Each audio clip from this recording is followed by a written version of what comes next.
Yozgi tun jimjima. Yozgi tun biz hovlida gaplashib o'tirgandik. Kelinoyim har doimgidek muloyim va kamgap edi. Men esa nimagadir g'ashim tarqamagandi. Ko'nglim biroz xira edi. Bir lahza u mendan sigaret chekayotganimni hech kimga aytmaslikni so'radi. Men indamay bosh irg'adim. Soat kech bo'lib qoldi. Ertaga erta turamiz dedi kelinoyim jilmayib. Men hazil aralash, endi mavzu ochildi-yu dedim. Kelinoyim kulib boshni chayqadi. Sizga Mansur akam qaramasa o'zim qarayman deganimda esa sal jiddiylashdi. Uyatsiz bo'lmang dedi u kulimsirab. Shapaloq emas, lekin so'zlaridagi keskinlik meni o'zimga keltirdi.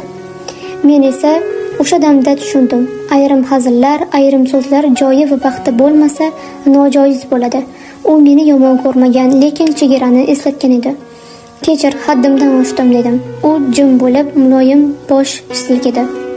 Tun yarmida uyg'onib ketdim. Suv ichishga chiqqan edim. Hovli jimjit. Osmonda yulduzlar charaqlaydi. O'sha holatda turganimda o'zimni aybdor his qildim. Yoshlik ba'zida odamga o'ylamay so'z ayttiradi, lekin bu hech kimga nisbatan hurmatsizlikka bahona bo'lmasligi kerak. Ertasi kuni nonushta payti kelinoyim menga oddiygina muomala qildi. Men esa ichimda bir qarorga keldim. Endi undan faqat o'rnak olaman, chunki u o'zini or-nomusi bilan tutdi. Men esa ulg'ayish sari ilk qadam qo'ydim. Kelinoyimning hatto bir marta meni chaqirganini ham eshitmagan edim. Yosh bo'lsangiz, nima qilasiz chekishni? dedi bir kuni. Ustiga ustak amakingiz bilib qolsa yaxshi bo'lmaydi. Men kulimsirab, siz aytmasangiz bilmaydi-ku dedim. Shunda u biroz jiddiylashib, "Yo'q, o'zi jahli chiqib yuribdi" dedi. Mavzu ochilishga ochildi deb o'yladim. So'radim: "Kelinoyi, kecha nima bo'ldi? Nega urishib qoldingizlar?" Bu savolimga u biroz tayyor emasdek ko'rindi. Qisqagina javob berdi: "Qo'ying, Mansur akangiz janjal qilgisi keldi-da. Hammasi joyidami? Tinchlikmi?" dedim men. "Endi siz ham mening sirimni bilasiz. Sigaret chekayotganimni" dedim. "Sirlashsak yengil tortarmidingiz? Sizni ham kimdir eshitishi kerak-ku" deb qo'shib qo'ydim.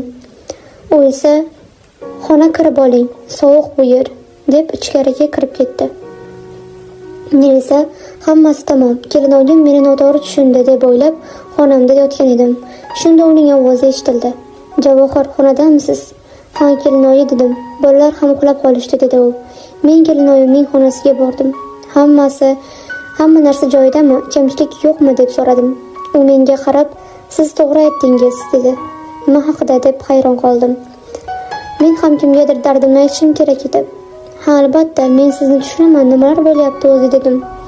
U yerga qarab turdi-da, "Xonangizga kira olmadim, shuning uchun bu yerga chaqirdim" dedi. "Ha, eshitay" dedim men. "Mansur akangiz ancha o'zgardi" dedi u past ovozda. "Bilaman, men ham sezdim" dedim. "Kechalari kech bo'ladigan, kech keladigan bo'lib qoldi. Shubhalandim" dedi. Men faqat bosh silkib turardim. Bir kuni telefoniga xabar keldi. "Xotinchangiz uxladimi?" degan. Bilmagandek qilib "Ha, uxladi" deb yozdim. Keyin u "Juda sog'indim. Qachon yana birga bo'lamiz" deb yozdi. Men dildan larzaga keldim. "U kim edi?" dedim. "Maktabdagi bir o'qituvchi qiz ekan. To'ydan oldin ham yurishgan ekan. Bilmadim, meni buvim topib bergan edi Mansur akangizga. To'ydan keyin o'zgardi." So'ng yig'lab yubordi.